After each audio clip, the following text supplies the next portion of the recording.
പായസത്തിൽ നിന്ന് 1/4 കോടി രൂപ സമാഹരിക്കുക എന്ന ലക്ഷ്യത്തോടെയാണ് പായസക്കൂട്ടം എന്ന പദ്ധതി ഫാദർ സിജു ജോസഫ് ആരംഭിച്ചത്. ആശുപത്രിയിൽ 8 വർഷമായി തുടരുന്ന സൗജന്യ ഡയാലിസിസ് പദ്ധതി മുന്നോട്ട് കൊണ്ടുപോകാനുള്ള ശ്രമത്തിലാണ് പെരുമ്പടപ്പ് ഫാത്തിമ ആശുപത്രി ഡയറക്ടറായ ഫാദർ സിജു. സൗജന്യ ഡയാലിസിസ് പദ്ധതിക്കായി വിശേഷ ദിവസങ്ങളെ അദ്ദേഹം ഇതിനു മുൻപും ആശ്രയിച്ചിട്ടുണ്ട്.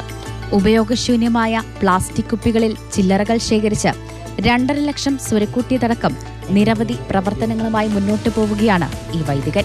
ഇപ്പോൾ ഹോസ്പിറ്റലിൻ്റെ സഹകരണത്തോടുകൂടെ ഹോസ്പിറ്റലിൻ്റെ വരുമാനത്തിൻ്റെ 1% ഡയാലിസിസ് രോഗികൾക്കായിട്ട് മാറ്റിവെക്കുന്നു.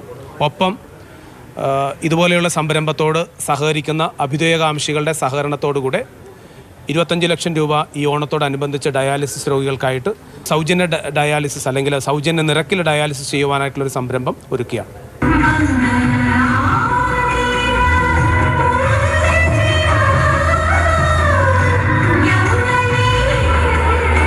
എല്ലാ മാസവും ആശുപത്രിക്ക് ലഭിക്കുന്ന ലാഭത്തിന്റെയല്ല, ആകെ വരുമാനത്തിന്റെ തന്നെ 1% സൗജന്യ ഡയാലിസിസിനായി മാറ്റിവെച്ചിട്ടുണ്ട്.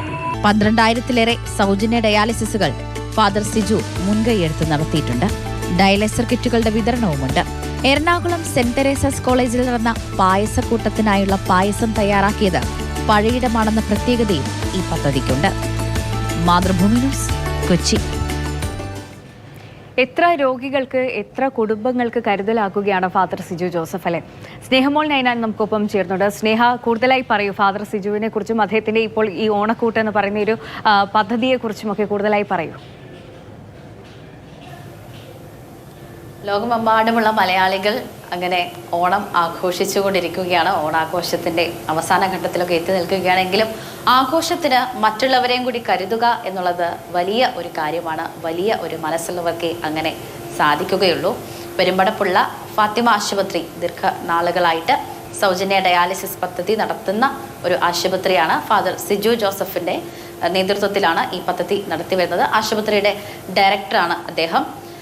ഏതായാലും ഈ പായസക്കൂട്ടം എന്നൊരു പദ്ധതി വഴി അദ്ദേഹം വലിയ ഒരു തുക തന്നെയാണ് സമാഹരിച്ചിരിക്കുന്നത്. ഈ പദ്ധതിയുടെ ഏറ്റവും വലിയ പ്രത്യേകത എന്നുള്ളത് നമ്മുടെ മലയാളികളുടെ സ്വകാര്യ അഹങ്കാരമായ പഴയിടമാണ് ഈ പായസം തയ്യാറാക്കിയതെന്നതാണ്. അപ്പോൾ ഇതാദ്യമായല്ല ഈ ആഘോഷ വേളകളിലൊക്കെ ഈ ഡയാലിസിസ് രോഗികളെയും കൂടി കരുതുക എന്നൊരു പദ്ധതിയുമായി ഈ വൈദികൻ മുന്നോട്ട് പോകുന്നത്. അതായത് കഴിഞ്ഞ ക്രിസ്മസിന് അദ്ദേഹം ഒരു KSRTC ബസ് നിറച്ചും കേക്കുകളുമായി നഗരത്തിൽ വിൽപ്പന നടത്തി. അങ്ങനെ ഏകദേശം ഒരു 8.5 ലക്ഷത്തോളം രൂപ സമാഹരിച്ചിട്ടുണ്ട്. ഈ ആഘോഷവേളകളിലുള്ള ഈ ഒരു പരിപാടികൾ മാത്രമല്ല, അല്ലാതെ തന്നെ ഈ ഉപയോഗശൂന്യമായ പ്ലാസ്റ്റിക് കുപ്പികൾ വീടുകളിൽ കൊടുത്തിട്ട് അതിന് മുകളിൽ ഒരു ഹോൾ ഇടാൻ പറഞ്ഞിട്ട് ചെറിയ ചെറിയ ചില്ലറ പൈസകൾ നമ്മൾ ഈ കുടുക്ക രൂപത്തിലൊക്കെ ഇട്ട് വെക്കില്ലേ, അതുപോലെ തന്നെ ഈ ഉപയോഗശൂന്യമായ പ്ലാസ്റ്റിക് കുപ്പികൾ വീട്ടിൽ കൊടുത്തിട്ട് അപ്പോൾ ചില്ലറ നിറയുമ്പോൾ അത് തിരികെ കൊണ്ടുവന്ന് തരിക എന്ന് പറഞ്ഞ് അദ്ദേഹത്തിൻ്റെ സഹപ്രവർത്തകർക്കൊപ്പം വീടുകളിൽ അങ്ങനെ കുപ്പികൾ കൊണ്ട് കൊടുക്കും. അപ്പം വീട്ടുകാരത് നിറച്ച് അത് തിരിച്ചു കൊണ്ടുവരും. അങ്ങനെ ഏകദേശം ഒരു 26.5 ലക്ഷം രൂപയോളം ഈ ചില്ലറ വഴി അദ്ദേഹം സമാഹരിച്ചിട്ടുണ്ട് എന്നുള്ളതാണ്.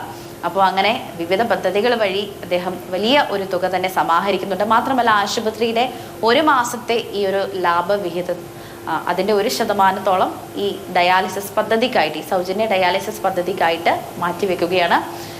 നിരവധി ആളുകൾക്കാണ് വലിയ ഒരു കൈത്താങ്ങായിട്ട് ഈ പദ്ധതി മാറിയിട്ടുള്ളത്. മാത്രമല്ല 12,000-ലേറെ ഡയാലിസർ കിറ്റുകളും മറ്റുമൊക്കെ വിതരണം ചെയ്തിട്ടുണ്ട്. അങ്ങനെ ചെറിയ ചെറിയ ഓരോ രീതികളിലും അല്ലെങ്കിൽ ചെറിയ ചെറിയ പദ്ധതികൾ വഴിയാണ് വലിയ കാര്യത്തിന് വേണ്ടിയിട്ടുള്ള തുക സമാഹരിക്കുന്നത്.